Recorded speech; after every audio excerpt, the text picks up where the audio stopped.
crying. Can't believe it. We kind of took a little bit of a break through the holidays. I personally needed time to heal mentally, physically. Lots of loss last year and some stuff caught up with me. And once again, we, always have the co-stars, the furry ones. Looks like this one's going to be in the podcast this morning. Say hi. Yeah, it's good to be back. Me and Dan was talking on the phone the other day. We both watched the movie You People, the latest one with Eddie Murphy, David Duchovny, a few other people. Took you 2 days to watch it, right? Took me 2 days to watch it. I should have watched the whole thing, but to be honest, it was bothersome. It talked about, I'm just blatantly going to say it, racism. And so, it's really hard for me to say it's not a gut punch because it is. And it's not okay that we're back here talking about the same topic again. But the movie really showed that there still is racism out there. There still is the uncomfortableness between all cultures not being able to accept multi-diverse cultures and believing in other beliefs. And the part that really struck me was in the movie, the ending is what struck me, because I, in my mind, was saying to myself, how many people are in relationships today that are culturally diverse, that is either African American, Chinese American, Indian, Hinduism, and you're mixing cultures together, but elderlies, the elders are not accepting of that because of what they were taught through the years generationally. And it's really sad because I question how many people have not had successful relationships because either the parents get involved or another family member gets involved. And, those are opinions. Those are things that have been taught from society from years and years and years and years ago. And I think the part that really bothered me the most was no one understands that slavery has existed prior to our parents being born, prior to their parents being born. Even the biblical days, there was slavery at the end of the day. Mm-hmm. And so I really think culturally we're missing the boat. It's really sad that we're having this conversation again, but I know for TJ and I both, it really struck our hearts in different ways because there's different parts of the movies that, me being a white person, I really took to heart what the actor was that played the part that wanted to marry Eddie Murphy's daughter. I'm horrible at names. One of these days I'll get it.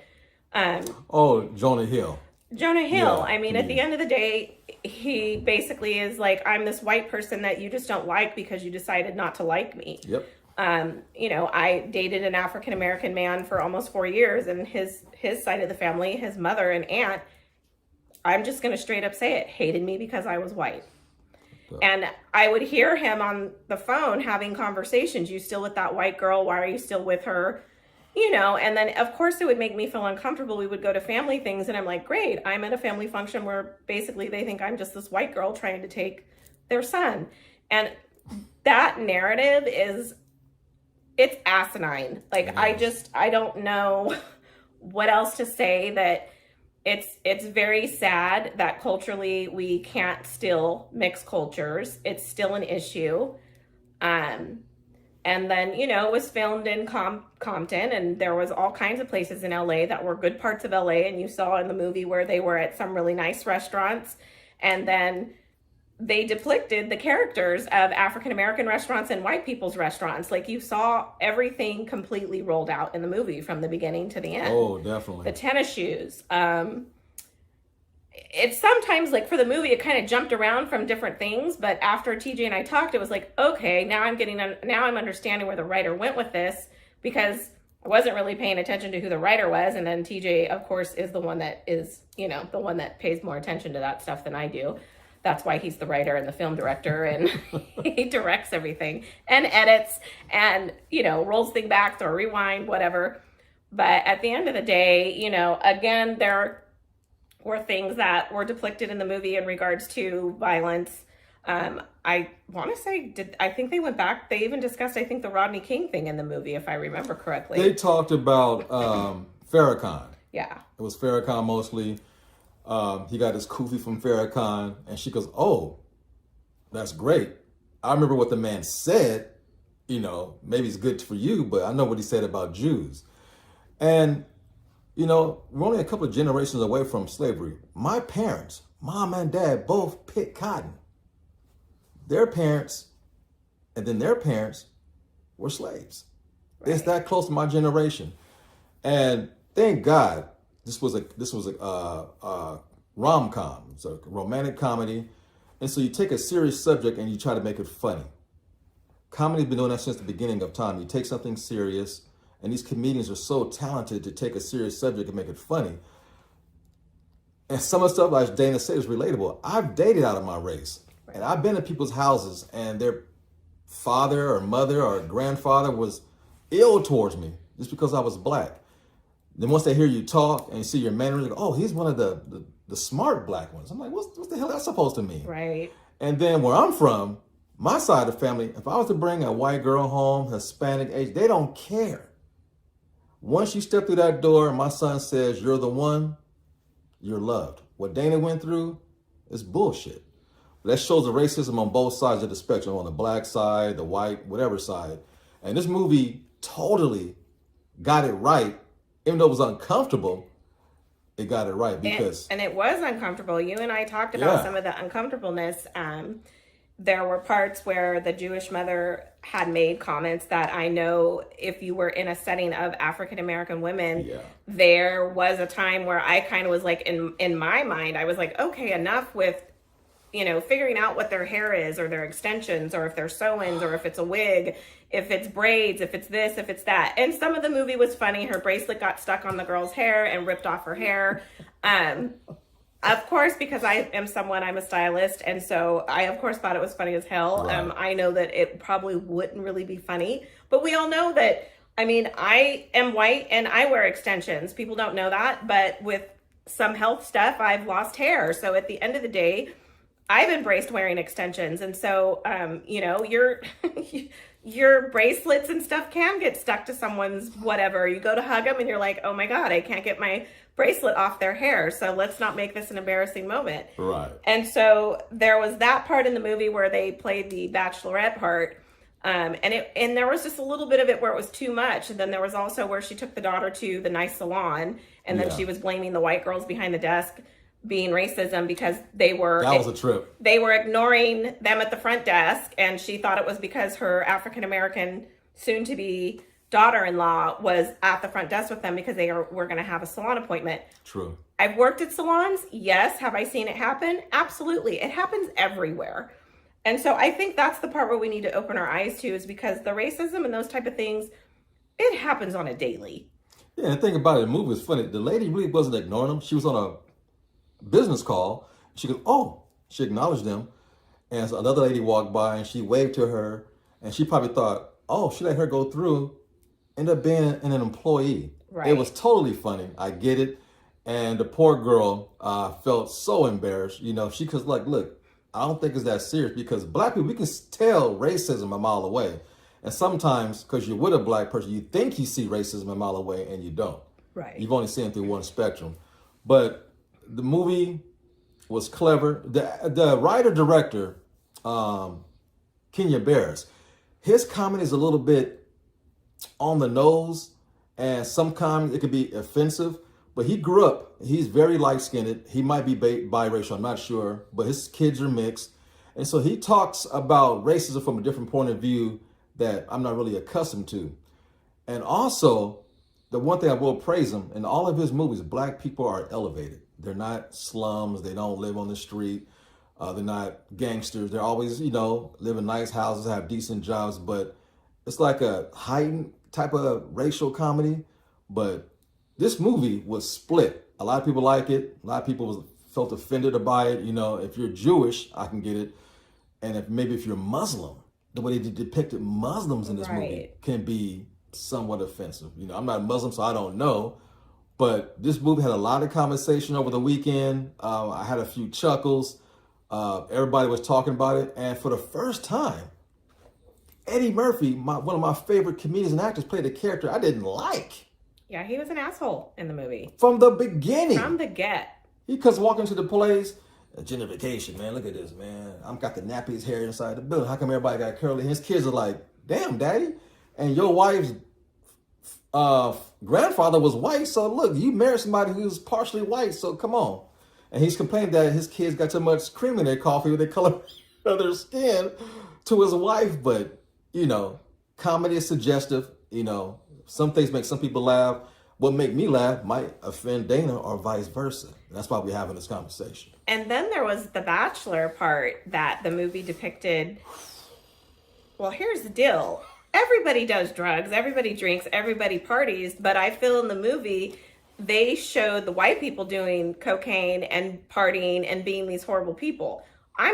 Hey, what goes on behind closed doors in everybody's life, there's always some type of something that's been going on that someone's like, oh boy, did you know about that? So I kind of, you know, that part, I mean, we all know there's strip clubs. We all know that women are shaking their booties in front of you, showing their cha-chas, making it rain at the end of the day. Okay, yeah, that's just wrong. Anyways, you know, at the end of the day, it just really depicted them doing cocaine. And so I was kind of like, what was that all about? You know, and then if you really want to rewind it a little bit, it's like, I think we know that, you know, in that industry of drug industry, it's like most of the time cocaine and stuff, I think, if I believe I'm correct, there's gangs and stuff that usually sell cocaine, and it's depicted from Mexico, if I'm correct, you know, the cartel at the end of the day. And so that was kind of funny because the dude they brought in that was the cocaine guy, the dealer, he kind of was in a, I'm not going to even say whatever that getup of that suit was because I don't know what was going on with that. Long hair, kind of wavy, tried to make him look like a Rico Suave, whatever the situation was. Crazy. There was just some stuff that I was just like, wow, you know, but understanding the director and the writer, I think it made me kind of understand it a little bit more. Like it's a rom-com. It was a you know, there were parts that to me were really funny. And then, in fact, the other part of the dinner scene where Eddie Murphy has his, the kufi. The kufi on and it catches on fire, which I think it's also disrespectful to stomp on a kufi. So that was another, I'm sorry. I just couldn't imagine being at a dinner table with two different, you know, nationalities and, you know, let's just keep it real. The Jews were definitely mistreated. African-American people were mistreated. Italian people were mistreated. German people were mistreated. I mean, we can go on and write a list of all ethnicities and cultures. I mean, Asian cultures, Indian cultures. Slavery exists, and slavery exists even in modern day society today. And so the movie just really triggered a lot of different things, and it triggered some stuff I think we talked about just our childhood. You know, we were talking about all the stuff that we did in high school. It's like, I think because of the dance and theater and the things that we were exposed to, it's like these teachers were really culturally teaching us different things, and we were exposed to a lot of different things. So I think we're more open. But, you know, I can have this conversation with TJ, but there's not very many people, you know, I have lots of friends that are different cultures and nationalities, but there's still some people that can't have this conversation about the racism. And so this leads us to, you know, the other brutal beating and killing that just happened. I mean, if you want to talk about slavery, we're looking at it. We're looking at it on TV. I refuse to watch the video. Same here. Here's the deal with the video. I have my belief that I think stuff like this should be private. I think it's horrible to re-victimize the families. I think it's horrible to re-victimize society. I think it's horrible that they're desensitizing human beings and desensitizing society in regards to thinking that this is acceptable to watching. I completely understand the transparency in regards to having the video for court cases. However, this is happening. I mean, this is happening on a daily. This was just caught on film. So it happens way more than people think about or want to talk about. Just as happened to get caught on film. And so what I want people to realize is we've been seeing these beatings happen. I know Breonna Taylor was one of the women, but it could be any one of us today. You could get pulled over and reach over to your purse and they think you're reaching into your purse for a gun. People carry. Let's keep it real. You could be reaching over to your purse to grab your identification. You can reach over to your glove box. Some men I know put their wallets in the center console, or they put it in the glove box of their car. You got to think things out these days, guys. I'm just going to keep it real with you. No one is immune to this at the end of the day. This can happen to anybody. And the media keeps playing on the whole situation. What I found interesting is that they immediately removed the, 4 or 5 black officers? 5 black officers immediately, but then there were 2 other white officers that were involved that, all of a sudden, here's some more information.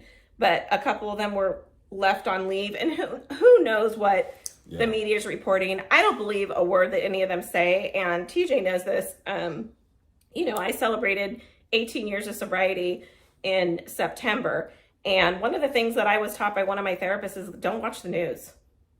And very true. And I've, even if some people have noticed, I'm always basically, a positive person on Instagram, an influencer, if you want to call me that, whatever it is.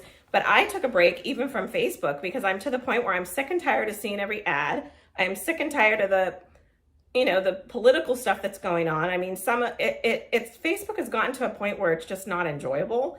I like basically Instagram. I think that there's not as many ads. You're not getting hounded with, if you talk about, I have a backache, and then you're seeing pain medication fly up in your Facebook page. Right.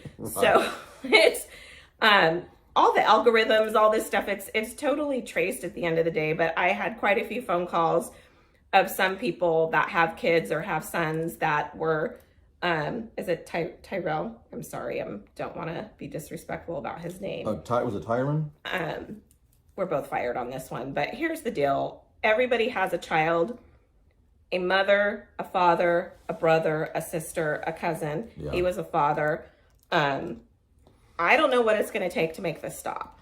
And you can't keep moving forward with so much hatred in the world. And I think that we've been desensitized.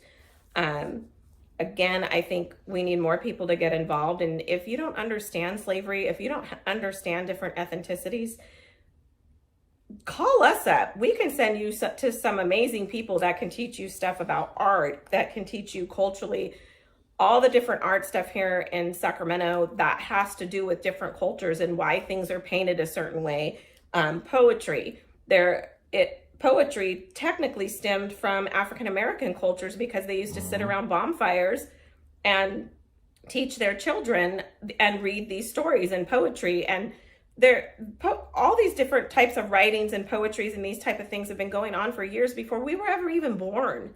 And so... And the key word is culture, because trust me, growing up in LA, I've seen a lot, but mostly I've seen it from white cops. But when you have a black person on the force, they show out in front of the white cop and treat their own even worse. And this is a case, you had 5 black officers. And then maybe the other 2 were something else. They had the body cams on. They were lying on camera to make it seem like they was being threatened by one person. And they kept saying, show me your hands, where they had his hands in cuffs. Already in cuffs, so. And so that you guys know, if you get tased or if you get beaten really bad, your body is going to jolt and move. If you get tased, your body is gonna move uncontrollably. So for them to say, stay still, don't do this, I'm just straight up going to say right there, you look like the stupidest person, and you shouldn't even have the authority to be law enforcement. The key is the authority. This is a special task force that went out and did this. And even black on black crime, because you go to a certain neighborhood, automatically he's saying, yeah, in this neighborhood, these motherfuckers are like this, so we got to be, we got to be like G.I. Joe. And sometimes you make mistakes, but you don't want to cover up your mistake. And that's the problem with this frat, because, again, the culture, a lot of these guys are right out of high school or junior college and going to a police academy. And you go in there with a mentality like, yeah, that's right. I know bullies who got bullied in high school. Absolutely. Come cops. Right.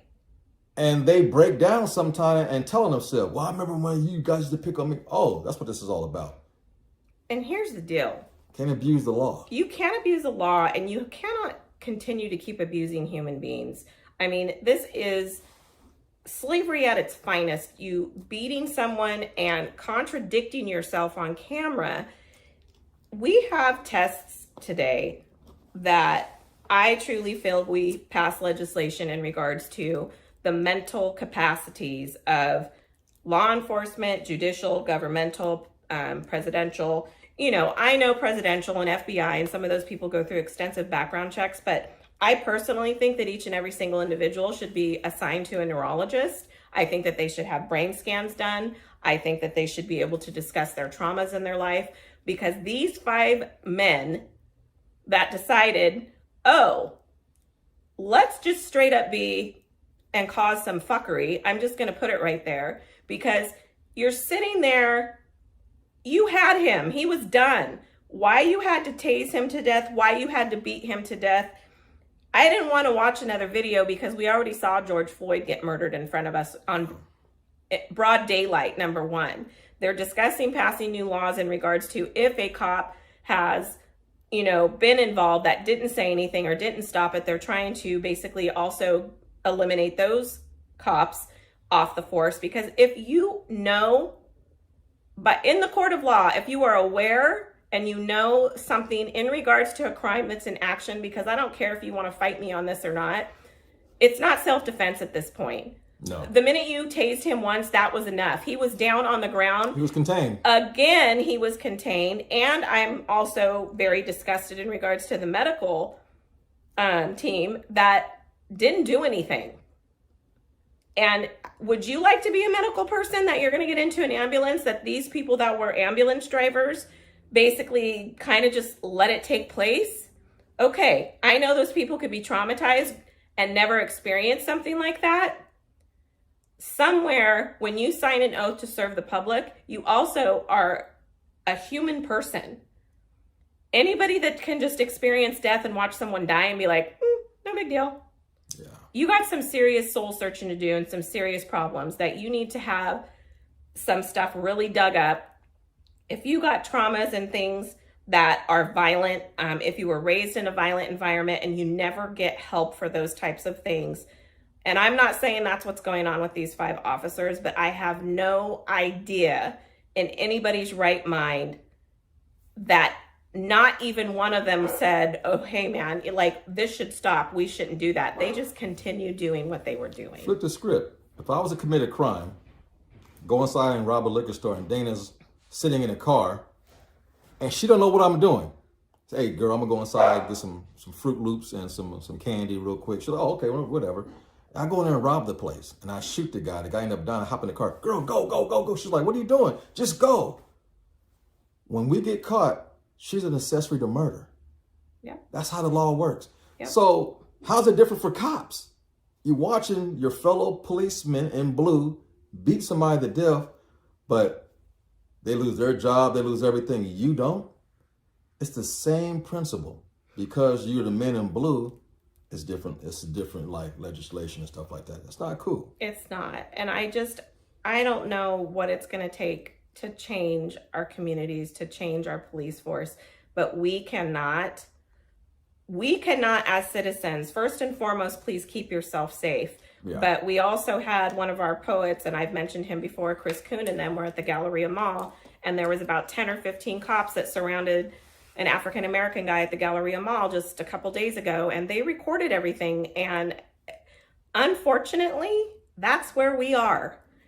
Like I said, do not put yourself in harm's way. But if you see something like this that's going on, and we all know that it's not okay, pick up your phone and record it. And yeah, the cops are going to get in your face because they're control freaks. I'm not saying all of them are, but the ones that just beat the shit out of this young man for no apparent reason. They did it because they thought nobody was watching. And then their task force was called Scorpion or something like that. Yep. I mean, scorpions to me are evil at the end of the day. So just because a person's law enforcement, don't think that there's controversial, things that aren't going on, that there's not gangs that are in the police task force. at the end of the day, they're all doing bad things too. And I really hope that we can get to the system where we're just not dealing with this anymore. I mean, you can't be in law enforcement and serve the public and be a violent, crazy person. I mean, I'm just putting it out there. I'm sick and tired of it. It hurts my heart that mothers have to worry about any of their kids I mean, who doesn't worry about their kids when they go, okay, I'm going to go out with my friends? I still worry about my own people and friends going downtown because there's shootings on a daily. And to give you some context, she mentioned the Galleria Mall. It's in Roseville. And if you don't know what Roseville is, if you live like on the East Coast, it's like the Ritchie, Beverly Hills side of Sacramento. So if you're black hanging out in Roseville at the Galleria Mall, which is a really nice place, you're already on notice. Yep. You're already on notice. So if you do something, not just 2 police officers are going to come and get you. Like she said, 8 to 10 people come get one person. And they just recorded that. This was just a couple days ago. Chris Coon recorded it. Yeah. And, I'm grateful that they did that because they said, look, we're not going to see another brother get beat to death. And it's sad that we have to do this. They followed him, and there were a couple cocky police officers that probably, knowing Chris, he probably got their badge numbers and they'll probably report it because that's what we have to do. Just because they're wearing a badge does not give them the right to disrespect people. It truly doesn't. If they were to be disrespectful in public, they're still just as guilty as drunk in public or public nuisance also. They're to serve and the what public. they did to this person was definitely a public nuisance to beat someone to death. So there's tons of counts and civil codes and penal codes that they've all violated at the end of the day. And, I did a lot of advocacy work for 8 to 10 years with the judicial system. Part of me, my heart has been, talking to me about getting back involved with some of the legislation and trying to pass new laws and things.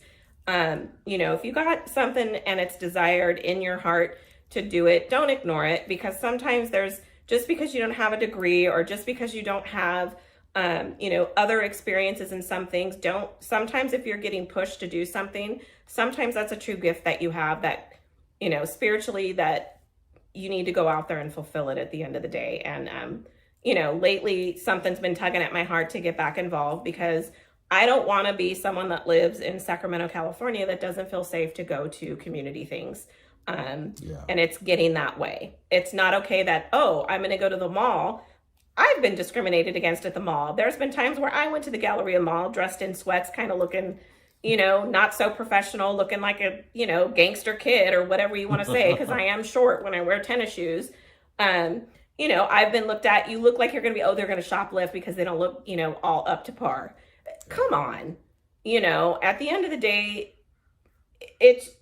everything is so stereotypical and everybody's just so self-centered and looking at everything like, everything's about them and this. And, I know people that shy away from not getting involved in things. Of course, I don't want you to get involved in a crime where you could get shot or killed or hurt. But if we're a witness to something, we're just as guilty for not speaking up and talking about it. You can report anonymous tips all the time. Yes. If you were a witness to a murder or something like that, at the end of the day, you will most likely, you can still remain anonymous because they do still protect people's rights in regards to that. But at the end of the day, we can't keep ignoring stuff. We can't keep ignoring too that, younger generations and people are suffering from not being taught that it's okay to have diverse relationships. Like, I can't hang out with that person because they're black. I can't hang out with them because they're Asian. I can't hang out with them because of this. They don't like the way I wear my makeup. They don't like my hair. They don't like my shoes. They don't like my clothes. I mean, at the end of the day, come on, guys. Like, what's it going to take for us to just, I know it's kind of funny because like comedians are talking about all this. Can't we just get along? I mean, plain and simple. I mean, it's funny. How can you hate each other, but we love each other's food? We all love Mexican food, all love soul food, Italian food, but we hate each other because of our skin color and our culture. That's just ignorance. It is. They even said that in the movie. It's, it is. I can't stand black people eating fried chicken. How's that look? Pass that Kool-Aid. Watermelon, please. Come on now. I mean, there were a lot of one-liners in the movie, but I know when the candle and the dinner thing happened, I kind of lost it. It wasn't funny, but it was funny. I mean, it was a comedy, so There were parts that I did laugh through the movie, but then there were parts where, because I've been in a salon, I've been under that situation where you think someone's discriminating against you because your hair is curly or you're a different color. And this stuff does happen all the time at the end of the day, and it just needs to stop. And the movie did do something that I do respect. Though it was funny, though it was a little over the top about some of the stuff that was racism based, but there was a speech that the young man came to Eddie Murphy about. He says, you know what? I know I can never be black. Yeah, I have a podcast talking about black culture. I'm a white boy who grew up on hip hop. I don't understand what some of these songs mean, but you know what I do know? I know an asshole when I meet one. And no matter what race you are, there's assholes in every single culture. And I like that part because he had to check himself. He's like, you know what? I never gave this kid a chance because he's white. And fathers, I understand you want to protect your daughter. And they had like a little levity towards it, but it was a little bit overbearing. But at the same time, it brought the point home at the end. I do appreciate that about the movie. I did appreciate that about the movie too, because I know that the son and that, in part of the movie, he started feeling so less than. And a person should never feel less than. You should always love who you are. You were created to be who you are, and you shouldn't make yourself feel uncomfortable around someone else, because first and foremost, like, they didn't even know him in the movie. They didn't even get to know him in the movie. And, I thought it was funny. I think he took him to Roscoe's Chicken or whatever. And so there were parts of that stuff that was like comedy, but then there was also parts where like Eddie Murphy and his wife were like, they were just annoyed that they were in Roscoe's Chicken having lunch and meeting him for the first time. So it's I think he said, so you just come down here to eat our food and date our women? Right. How you start the conversation off like, they're like, damn, okay, I'm already awkward because... Right? I'm already awkward because I'm white. Just like us doing this podcast, it's like some people are like, oh, she's white, she's stupid, she doesn't even know what she's saying. TJ knows me now. After 50, I'm not filtered. I say whatever I want to say. I try not to use the F-bomb, but I'm not going to lie. Gary Vee is one of my favorite people, and he says fuck all the time. And so I'm Italian, and so the fuck word is just going to come out sometimes. It's part of the culture. It's part of the culture, and... She says fuck, I say motherfucker. It's part of my culture. And I know some people will get offended by that. It's a noun. It is a word. Person, place, or thing, depending on how you use it in a sentence. It just depends on how you use it in a sentence. And, I know some people, like, just stop being so uptight. We're what, on this will be our 10th episode or our 9th? 9th. I don't even know what's going on. So that's why he's in charge. But at the end of the day, who would have thought that we would have the episodes? I think our last episode had like 124 views, and it's all over the place. And, I really want to start doing additional interviews with some of our community outreach people. We're going to do a lot of fun things. We're going to start going to actual movie theaters. We're going to start doing more movie reviews. Because I got out of the whole Fear movie, which he ended up saying it wasn't that great of a movie. So I'm like, okay. And I am not a fan of horror movies. And so he, of course, went to that, and he already did the review. I get to go to some. Maybe we go see Scream, the Scream movie that comes out or something. No. People running around in masks. His ass will probably put the mask on and run through the theater and scare the living shit out of me. Boy. So I do not like that. In fact, I think even in our real estate industry, there's been a few realtors that have taken pictures with a person in the home, which I think is absolutely hilarious. And I know some people got really mad about it. But, quit being so uptight. Have fun. And try to... Oh, my bracelet fell off during... While you were talking? While we were filming, yeah. It just came off? It just came off. Let's see if it fits. Apparently not. Yeah, it's a little bit little. But, we can't take life so serious. Nope. And I myself had to do a lot of healing this year just from loss. And it triggered a lot of different things. But let me tell you, it felt good to do absolutely nothing. It felt good to lay around the house and watch movies. Self-care is so important, you guys. Very important. And it is so important, especially what we are up against. We are up against challenging times. People are working less. Hours are getting cut. People are furloughed. People are losing their jobs. The homelessness is a hot mess here. I don't know what it's going to take to clean things up. Sacramento used to be beautiful, and I'm not lying. There's some streets that I turned down that are so filthy dirty. But it is so important that we are mentally and emotionally that we're here, that you're, we have to make sure that we're healthy. And if you're not mentally healthy, get some help. There's, like I said, we have tons of connections and we can always point you in the right direction. But I did have some people, sorry, my bracelet's doing all this stupidness and I just need to leave it alone. We have people that have reached out to me when the video went live and I straight up said to them, why'd you watch it? My poor mother, my mom watched it, and the other night I went over there to pick up some dinner, and it made me cry because my mom said no mother should have to experience this, and she's absolutely correct. And here my mom is someone where her parents were raised through the Depression and raised during the 60s, and my mom's just like, I just can't believe we're, talk to your elders about this, you guys, because some of them, like my mom was a child when some of this stuff was going on, and so they experienced the racism and discrimination. And let's just not say back then, we're living it now. And so I don't know what it's going to take, but love on people. They need it. We're in a very different time, and people, and very delicate. It's very delicate, and we're shifting, and there's going to be a lot of change. And if you are not on top of your mental game, and you are not prepared physically, emotionally, financially, I want to say right now too, if you don't have your finances together, you better have them and get them together at the end of the day, because your finances are important. You need to have a roof over your head. You need to have at least $5,000 to $10,000, or at least 4 to 6 months put away if something were to happen to you. I know people are living paycheck to paycheck. I've been there. I've done it. We've all done it. But financial stress compounds anything else that is worse if you're going through something emotionally to begin with. It's the number one stress. It's the number one stress. I mean, if you don't have finances, you can't do nothing, at the end of the day. And same thing with people that need to get help. If you can't afford to go to an appointment, reach out. If it's $25, $30 and you got to go to an appointment, I will help you get to that appointment. And there's tons of therapy sessions and things that are out there that are free also. But, if you need help, we want to make sure that people are not sitting at home in the dark, depressed, sleeping. I caught myself. I already knew I was going through depression because I didn't want to do anything. All I wanted to do was stay home on the weekends and sleep and not do stuff. And, of course, I talked to my dear friends. I know TJ checked in with me a few times, and that's another reason why we kind of took a break, because I was just done. I was emotionally, physically tired, and my body finally said, guess what, Dee?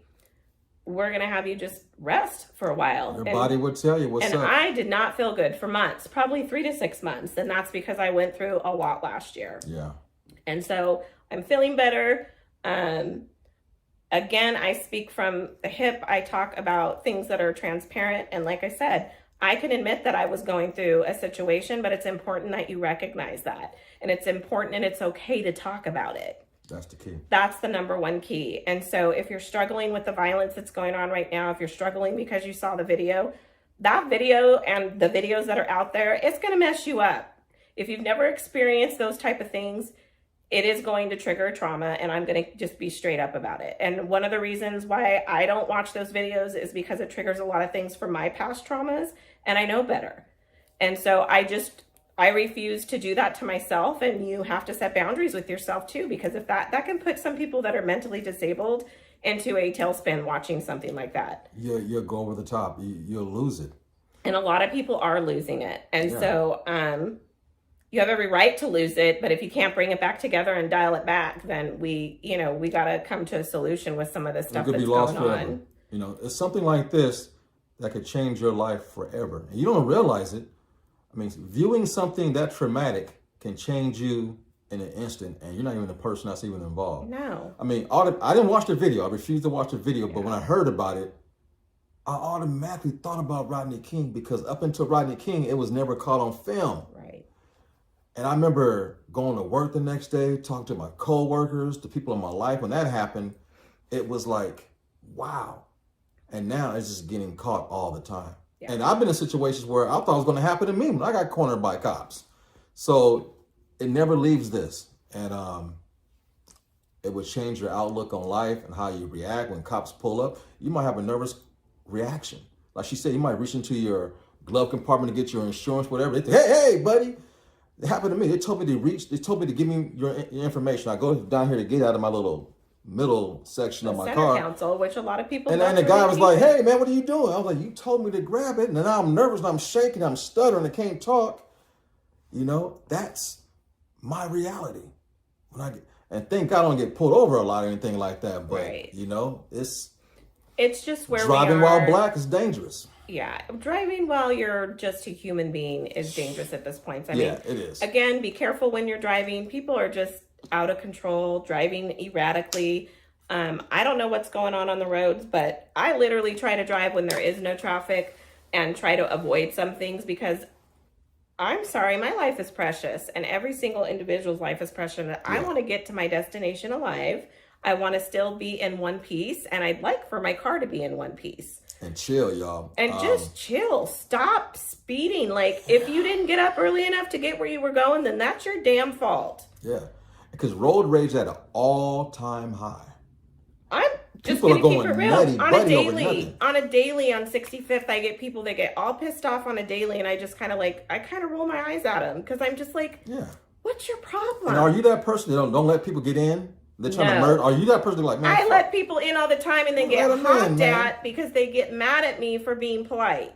Yeah, it's just common courtesy has gone out the window. 1 second to let someone over, or I just don't get it. I can be mean, and when you piss me off and the road rage thing happens and you're mean to people, there's just no reason for it. Like 1 second to let someone over and they're just like, F you, and people get out, start kicking cars or try to pass each other. Yeah. There's so many videos on Instagram of car crashes because people are being a-holes. And either you're on your phone while you're driving. Stop it. Yeah. It's not worth your life or someone else's at the end of the day. I mean, I have the last 2 weeks seen a person on a bike almost get hit because the person just wasn't paying attention at the stop sign. They were on their phone. And then a jogger the other day. And we just lost a really good friend from Valley High School. He was on a morning jog and someone hit him, and we lost Rance Dupree. He was one of our awesome people from Valley, and sick to my stomach over that. Why should we go, oh, I'm going to go exercise this morning, but oops, I got hit by a car. Another thing. You know, common courtesy, you guys. Let's bring it down a notch. Like I said, if you're rushing to get somewhere, then you should have got up earlier. We all have our days when we're tired or whatever the situation is. Or we all do. There's going to be accidents. There's going to be things that we have no control over at the end of the day. And just so you know, you don't have any control over anything except for you. So quit trying to control Billy Bob Joe on the right or Henrietta on the left. You know, driving all crazy. I don't know. Obviously I'm irritated about it because it happens on a daily with me going to work and coming home some days. And I'm only 7 minutes from work. Think about the people that are commuting 45 minutes to an hour. Damn. That's a death sentence. And then I don't get it when the weather is bad, people drive worse. I don't get it. Drive, because the conditions that surrounded you, you think you would be more careful. People are speeding when it's raining out here, and you've seen the news recently. We had floods out here in Sacramento. People drowned and died. The weather was insane out here, and just carelessness. Like I think with all of this going on, TJ and I, when we talked after talking about the movie, and it triggered a lot of different things for us because we've been raised around a lot of different things. And it's like, even with these floods and stuff, people's trees are falling on their houses. And just be aware of your surroundings where if things are not the same. Again, there's, climate change. There's other things that are going on in our universe all over the world that we're not the only ones having crazy storms. It's snowing in Texas right now. Yep. We're going to see more of that because we're changing. Our world has changed. It is not the same. It's overpopulated. The weather is different. Back in the day in Sacramento, you can count on the 4 seasons coming, but now we don't know when it's going to rain, and when it does rain, we're not prepared for it. No. And then the weather here, it never used to drop. The temperature didn't used to drop like it did. And when it's been in the 30s, it's never been in the 30s. Ooh, buddy. It's frozen. I have ice on my car. And then, however, summertime, it was 117. So that wasn't pleasant. And then we had double-digit days in a row of 100 plus degree weather. Now we're getting floods. It's crazy. It's crazy. So I hope that you guys, take some of this to heart. If you haven't watched the video, don't watch it. Do yourself a favor. Don't abuse yourself that way. I mean, I'm just going to straight up put it out there. I mean, the news and the media, they're abusing us at the end of the day. Just keep it. I'm all about the transparency, but I'm not about traumatizing every Tom, Dick, and Harry out there at the end of the day. So if you can handle it and you can help in the pursuit of justice being policed itself. Right. It's not about policemen. It's about the whole thing being policed. I mean, I heard a suggestion that, maybe police need to go federal across the United States. That would take a gang of money that we don't have, but each county and each state has their own little rules and regulations, and they empower these policemen to do what they do. Let this be an illustration of how the injustice is, man. These people have a God complex. You don't treat somebody who's equal as you lesser than. No. You shouldn't. And treating people lesser than, that just needs to stop. Period. PERIOD, period, exclamation point. I mean, no one is better than, and, if anything, if you go on Instagram and all the negative comments, I think we've been pretty fortunate, even with our podcast. Like, we haven't had anybody that, like, you guys suck, you guys are stupid. I think everything that we do talk about is very valid, and I'm human, TJ's human, my dogs are human, well, they're fur human. Well, they ain't human. They walk on their hind heels like this. They're actually behaving pretty well today. Yeah, they chill. At the end of the day, just take it back a notch. Be kind.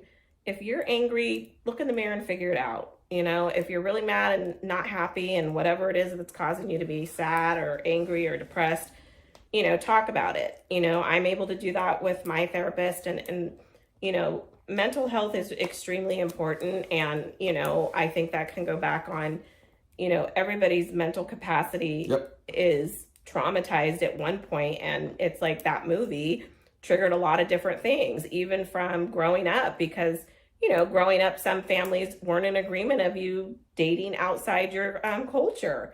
And so it's, it's hard, but it's not okay that an older person or someone's opinion should stop you from falling in love with someone if you're truly in love with that person at the end of the day. Love don't see color. And it shouldn't see color. And it's sad that society has done this for years. And if ridiculous. We don't talk about it, it's never going to change. And so quit being afraid of it. Anything that you fear is something that you need to dive right into it and jump into it and face it. And, was it easy, me going to therapy and facing some of my traumas and triggers and the things that happened to me? Absolutely not. It was painful. However, I can freely talk about it and talk to other people that I can help today, which in my heart, that fulfills my life in a completely different way, which also supports my sobriety at the end of the day. Right. So going out and helping other people, go to the food shelter and go volunteer. Volunteer is so humbling and so rewarding at the same time. I can't express how great that is. Once you do that, if you just do it just once. Well, just like when we did just do it. We did the church thing with Elevate Church. Like, that was rewarding because of the smiles we put on some of those people's faces, even the adults and the parents, because that was after another shooting. And they did that because in that area, there's been a lot of violence in the Sacramento region in that community. And so, you know what? Get out there and volunteer.